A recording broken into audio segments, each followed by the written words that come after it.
नमस्कार friends, Pallavi edutech channel में आप सबका स्वागत है। आज सामान्य विज्ञान पर आधारित कुछ महत्वपूर्ण प्रश्न लेकर आए हैं।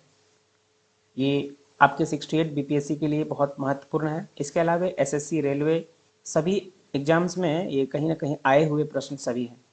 तो आइए देखते हैं पहला प्रश्न क्या है। पहला प्रश्न आपके सामने है, एसआई में बल का मात्रक क्या है? ऑप्शन है ए जूल, बी न्यूटन, सी वाट या डी घन मीटर। तो आपका सही जवाब है बी न्यूटन। एसआई मात्रक में बल का जो मात्रक है वो है न्यूटन। दूसरा प्रश्न है, वायु क्या है? ऑप्शन से ए तत्व, बी मिश्रण, सी यौगिक या डी इनमें से कोई नहीं। तो आपका सही जवाब है बी मिश्रण। वायु एक मिश्रण है। लोग कंफ्यूज होते हैं, तत्व तो नहीं कोई भी लगाएंगे, कंफ्यूज होते हैं लोग यौगिक है या मिश्रण है। तो वायु यौगिक नहीं है, वायु मिश्रण है। अगला प्रश्न तीसरा है आपके सामने, यांत्रिक ऊर्जा को विद्युत ऊर्जा में किसके द्वारा बदला जाता है? फिर से देखिए, यांत्रिक ऊर्जा को, मैकेनिकल एनर्जी को विद्युत ऊर्जा अर्थात इलेक्ट्रिकल एनर्जी में किसके द्वारा बदला जाता है? ऑप्शन से a transformer, B ammeter, C galvanometer या डी डायनेमो। तो सही जवाब है डायनेमो के द्वारा यांत्रिक ऊर्जा को विद्युत ऊर्जा में बदला जाता है। इसके अलावा ट्रांसफार्मर ये सिर्फ वोल्टेज अप या डाउन करता है।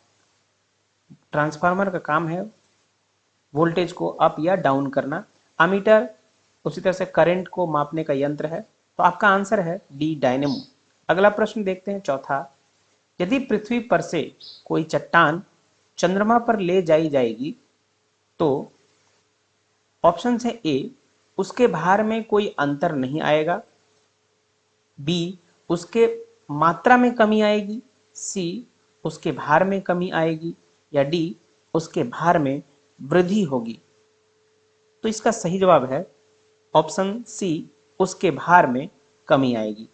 यानी चंद्रमा पर कोई भी पदार्थ अगर ले जाया जाए धरती से तो उसका भार धरती से कम हो जाएगा। 1/6 होता है। अगर कोई 6 किलो का पदार्थ है, कोई 6 किलो का वजन का पदार्थ पृथ्वी पर है तो चंद्रमा पर उसका वजन 1 किलो हो जाता है। यानी पृथ्वी पर से कोई चट्टान चंद्रमा पर ले जाई जाएगी तो उसका भार में कमी हो जाएगी 1/6। अगला प्रश्न देखते हैं, सल्फर का उपयोग होता है। ऑप्शन है ए डायनामाइट में, बी गन पाउडर में, सी बारूद में या डी उपयुक्त सभी में। तो सल्फर का उपयोग उपयुक्त सभी में होता है। सल्फर का उपयोग इन सबों में होता है, डायनामाइट में भी होता है, गन पाउडर में भी होता है और बारूद में भी होता है। अगला प्रश्न छठा प्रश्न है, बिल्ली को रात में अधिक दिखाई देता है। ऑप्शंस ए स्वभाववश, यानी उसका स्वभाव ही ऐसा है क्या, बी पुतली की विशेष बनावट की वजह से, सी दिन में नींद आने से या डी इनमें से कोई नहीं। तो बिल्ली को रात में अधिक दिखाई देता है, उसका कारण है ऑप्शन बी पुतली की विशेष बनावट की वजह से ऐसा होता है। बिल्ली की पुतली की विशेष बनावट के कारण उसको रात में अधिक दिखाई देता है। अगला प्रश्न है आपके सामने सातवां प्रश्न, गर्मी में मकान को सफेद रंग से पुतवाना क्यों पसंद करते हैं? ऑप्शन है ए आंख को अच्छे लगते हैं, बी उष्मा के कुचालक होते हैं, सी उष्मा के अच्छे परावर्तक होते हैं या डी उष्मा के सुचालक होते हैं। तो गर्मी में मकान को सफेद रंग से पुतवाना लोग पसंद करते हैं क्योंकि ये उष्मा के अच्छे परावर्तक होते हैं। इसी तरह का क्वेश्चन एक दूसरे तरह से आता है, ये कि गर्मी में लोग सफेद वस्त्र क्यों पहनना पसंद करते हैं?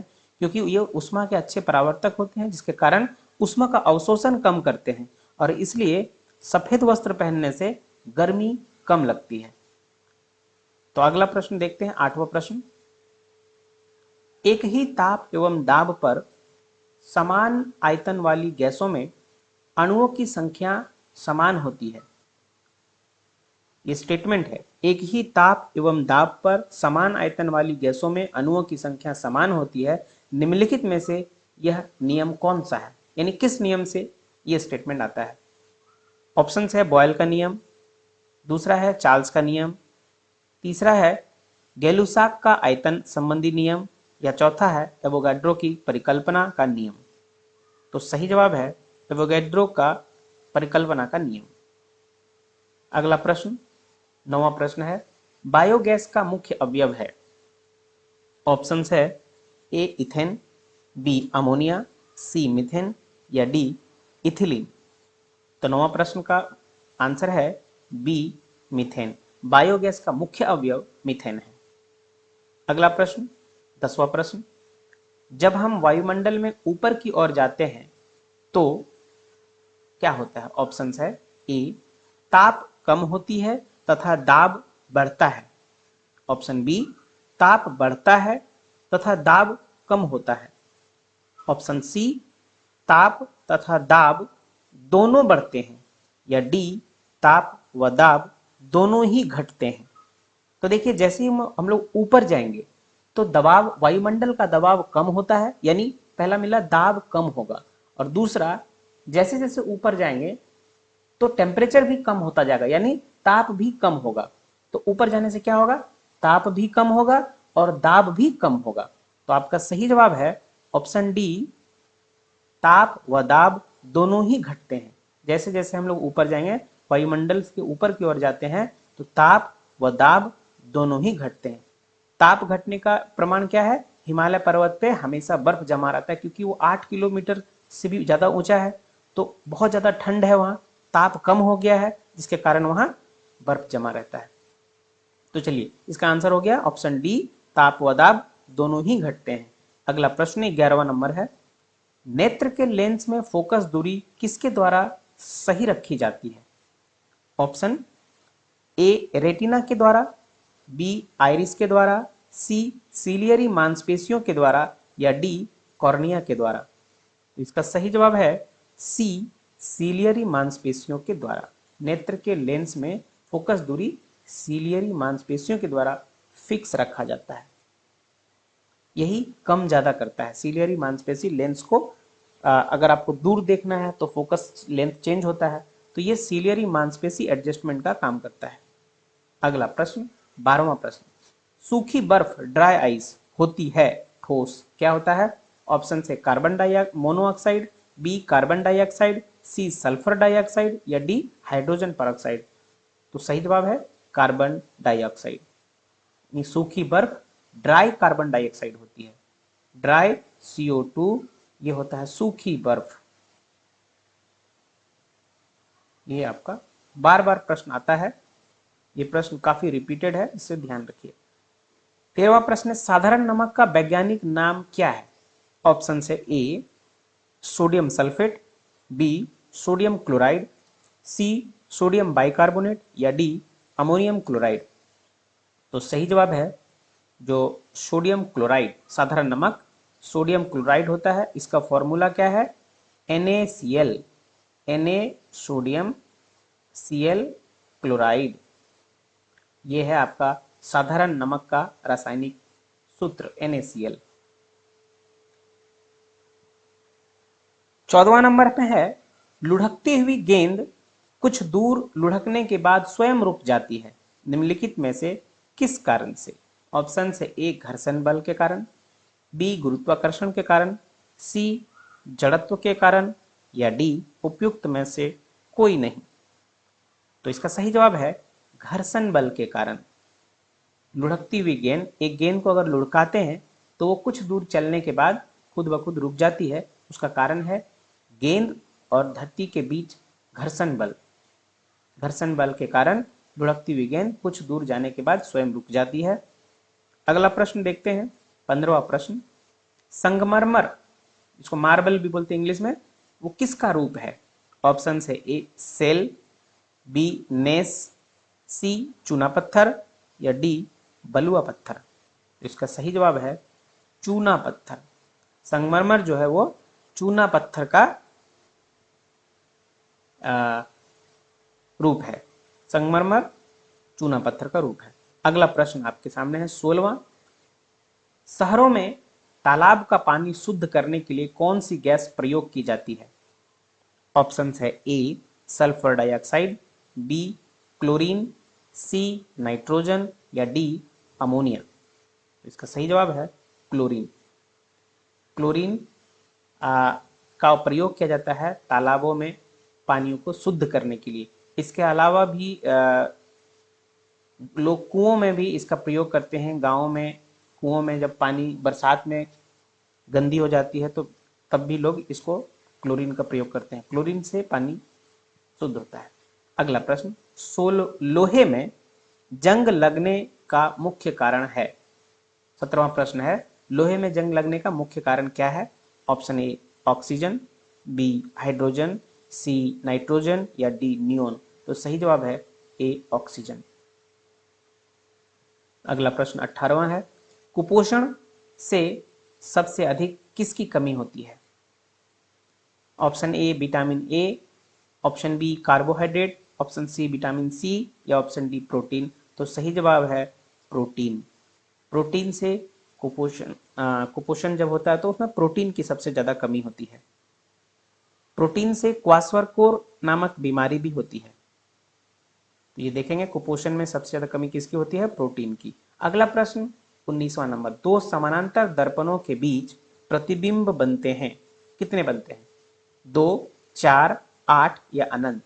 तो सही जवाब है अनंत। दो समानांतर दर्पणों के बीच अनंत प्रतिबिंब बनते हैं। अगला प्रश्न 20वां नंबर, जब कोई जहाज नदी में से समुद्र में प्रवेश करता है तो क्या होता है? ऑप्शन ए ऊपर उठ जाता है, ऑप्शन बी नीचे धंस जाता है, ऑप्शन सी उसके स्तर में कोई बदलाव नहीं आता है या ऑप्शन डी उपयुक्त सभी। इसका सही जवाब है हल्का ऊपर उठ जाता है। ऑप्शन ए ऊपर उठ जाता है। क्यों?